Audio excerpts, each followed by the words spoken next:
प्रिय भैया बहनों, आज हम कक्षा अष्टमी विषय हिंदी के पाठ 6 भगवान के डाकिए पाठ का वाचन करेंगे। यह एक कविता है और इस कविता के लेखक हैं राष्ट्र कवि रामधारी सिंह दिनकर। सबसे पहले हम राष्ट्र कवि रामधारी सिंह दिनकर जी का परिचय कर लेते हैं। इनका जन्म 23 सितंबर 1908 सिमरिया घाट, बेगूसराय जिला, बिहार, भारत में हुआ। मृत्यु इनकी हुई 24 अप्रैल 1974, उम्र 65 वर्ष की उम्र के अंदर मद्रास, तमिलनाडु, भारत में इनका निधन हो गया, मृत्यु हो गई। इनका जो व्यवसाय था वह कवि और लेखक के रूप में रहा। इन्होंने जो लिखने का जो कार्य है वह आधुनिक काल के अंदर किया। गद्य की दोनों विधाओं के अंदर, गद्य और पद्य दोनों विधाओं में इन्होंने अपना लेखन कार्य किया। विषय इनका कविता लिखना, खंड काव्य, निबंध और समीक्षात्मक रचनाओं को लिखना इनका विषय रहा।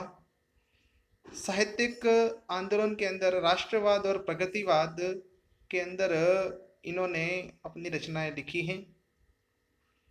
उल्लेखनीय कार्य के अंदर इन्होंने कुरुक्षेत्र, रश्मिरथी, उर्वशी, हुंकार, संस्कृति के 4 अध्याय, परशुराम की प्रतीक्षा, हाहाकार, ये सारी रचनाएं हैं उन्होंने लिखी हैं। इनको जो उल्लेखनीय सम्मान मिले उनमें 1959 में साहित्य अकादमी पुरस्कार, 1959 में ही पद्म भूषण और 1972 के अंदर ज्ञानपीठ पुरस्कार प्राप्त हुआ। इस प्रकार से ये श्री राष्ट्र कवि रामधारी सिंह दिनकर जी का परिचय था। आगे अध्ययन करते हैं। भगवान के डाकिए कविता का जो संदेश है उसको जानने का प्रयास करते हैं। सबसे पहले हम ये जान लेते हैं कि डाकी यथार्थ कोई संदेश पहुंचाने वाला व्यक्ति होता है, उसे डाकिए कहते हैं। और भगवान के डाकिए यानी भगवान ने जो संदेश भेजा है उसको पहुंचाने वाले। तो आगे हम कविता के अंदर जो संदेश दिया है, भगवान ने जो संदेश दिया है और जो पहुंचाने वाले हैं उनके बारे में हम जानकारी करते हैं। इस कविता में संदेश क्या दिया है उसकी जानकारी करते हैं। भगवान के डाकिए में कवि रामधारी सिंह दिनकर जी ने पाठकों को प्राकृतिक उपादानों के माध्यम से प्रेम, समानता, विश्व बंधुत्व, एकता और भाईचारा का संदेश दिया है। कवि पक्षी और बादल को भगवान का डाकिया मानता है, जो बिना सीमाओं को माने हुए एक दूसरे देश से दूसरे देश तक भगवान का संदेश सुनाते हैं। अर्थात कवि ने ये जो पक्षी और बादल हैं उनको भगवान का संदेश पहुंचाने वाला डाकिया बताया है, जो किसी भी सीमा के अंदर बंद कर नहीं रहते हैं, एक देश से दूसरे देश में जाकर उस भगवान का संदेश है वह सुनाते हैं। उनके संदेश को साधारण मनुष्य नहीं समझ पाते। पक्षी और बादल धरती के ही अंश हैं, वे मनुष्य की तरह भेदभाव नहीं बरतते हैं। अर्थात जो पक्षी हैं और जो बादल हैं वह जो मनुष्य जिस प्रकार से संकीर्ण विचारधारा को लेकर चलता है और एक दूसरे के साथ में भेदभाव करता है, ऐसा वे अपने मन में नहीं रखते। वे इस प्रकार का भेदभाव है वह नहीं बरतते हैं। आगे पक्षी जिस प्रकार से बताया गया है कि पक्षी अपने पंखों द्वारा एक देश की फूलों की सुगंध और पानी को दूसरे देश तक पहुंचाते हैं। मनुष्य तो केवल अनुमान लगाते रह जाते हैं, जबकि धरती का भाप एक देश से दूसरे देश में जाकर बरसात के रूप में बरस जाता है। इन प्राकृतिक उपादानों के लिए एक संपूर्ण धरती अपना ही परिवार है। ये मनुष्य की तरह संकीर्ण विचारों के नहीं होते। ये ईश्वर का संदेश समस्त धरती पर प्रचार करते फिरते हैं।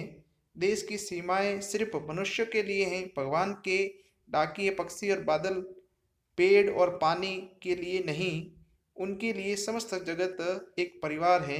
अर्थात इस कविता के माध्यम से, इन प्राकृतिक उपादानों के माध्यम से कवि यह हमको बताना चाहता है, हमको यह सीख देना चाहता है कि ये जो संकीर्ण विचारधारा है, एक दूसरे के साथ में हम जो भेदभाव करते हैं, जातिगत हो या आर्थिक दृष्टि से हो या अन्य किसी प्रकार से, यह जातिगत जो भेदभाव है हमको अपने मन से दूर करना चाहिए।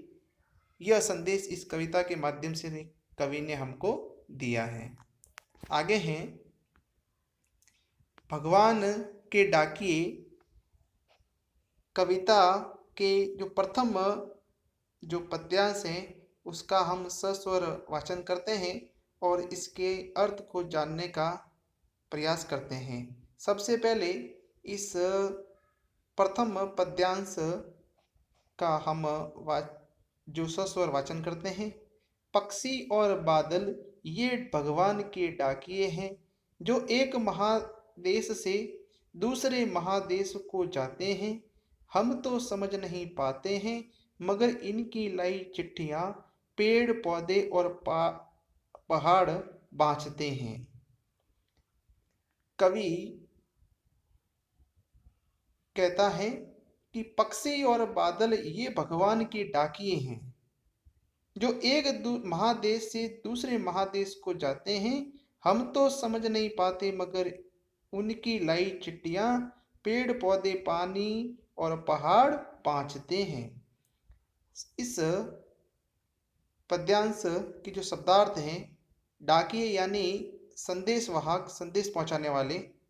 महादेश यानी महा यानी विशाल और देश यानी देश यानी विशाल देश।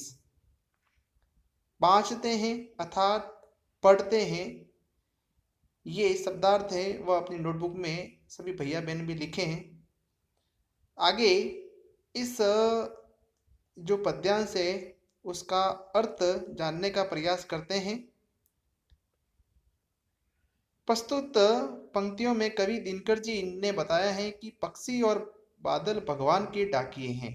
पक्षी और बादल ये भगवान के डाकिए हैं, अर्थात कवि दिनकर जी कहते हैं कि पक्षी और बादल भगवान के ही डाकिए हैं, जो एक महादेश से दूसरे महादेश को जाते हैं। पक्षी और बादल भगवान के डाकिए हैं। जिस प्रकार साधारण डाकिए किसी व्यक्ति का भेजा हुआ संदेश दूसरे व्यक्ति तक पहुंचाते हैं, उसी तरह बादल और पक्षी भी एक एक महादेश का संदेश दूसरे महादेश तक पहुंचाते हैं।